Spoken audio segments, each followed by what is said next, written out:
नमस्कार दोस्तों। भारत के कॉर्पोरेट इतिहास का वो काला अध्याय जिसने पूरे बैंकिंग सेक्टर की नींव हिला दी थी।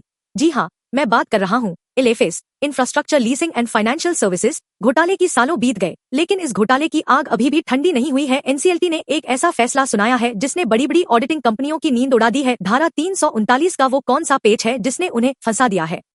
हाल ही में एनसीएलटी मुंबई बेंच ने एसआरबीसी को एलएलपी और बीएसआर एसोसिएट्स एलएलपी जैसी दिग्गज ऑडिटिंग फर्मों की याचिकाओं को खारिज कर दिया। इन कंपनियों ने कोर्ट से गुहार लगाई थी कि उन्हें एलएफएस मामले की कानूनी कार्यवाही से बाहर रखा जाए। इनका कहना था कि घोटाला कंपनी के अंदर के लोगों ने किया और इनकी भूमिका सीमित थी। लेकिन कोर्ट ने साफ कह दिया, अभी क्लीन चिट का सवाल ही नहीं उठता।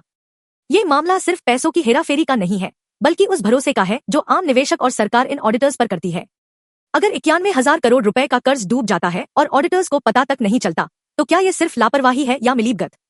अब बात करते हैं उस कानूनी दांवपेच की जिसकी वजह से ये ऑडिटर्स फंस गए हैं। कंपनी कानून की धारा 339 को लेकर एक बड़ी बहस छिड़ी थी।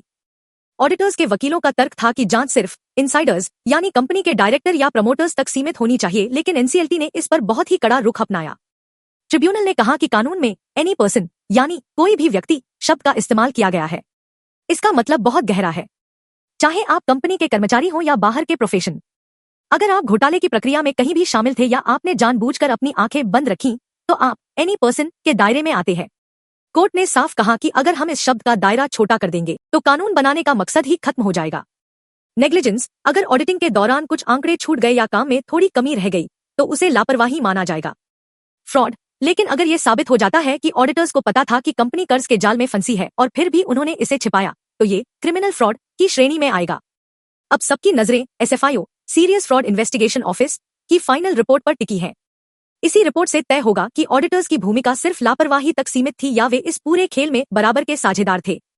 ऑडिटिंग फर्में चाहती थी कि उन्हें ब्लैंकेट इम्यूनिटी मिल जाए, यानी जांच के शुरुआती दौर में ही उन्हें राहत मिल जाए ताकि उन पर आगे कोई कार्यवाही न हो, लेकिन एनसीएलटी ने इसे सिरे से नकारते हुए कहा कि अभी मामला शुरुआती स्तर पर है, सबूत जुटाए जा रहे हैं और जांच जारी है। ऐसे में किसी को भी पहले से सुरक्षा कवच देना न्याय के खिलाफ होगा। ट्रिब्यूनल का मानना है कि जब तक पूरी पिक्चर साफ नहीं हो जाती, तब तक ऑडिटर्स को कानून के रडार पर रहना ही होगा।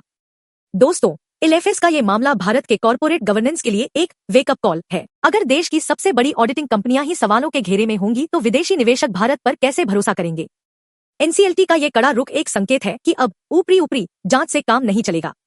जो भी इस 91,000 करोड़ के गड्ढे के लिए जिम्मेदार है, उसे जवाब देना ही होगा।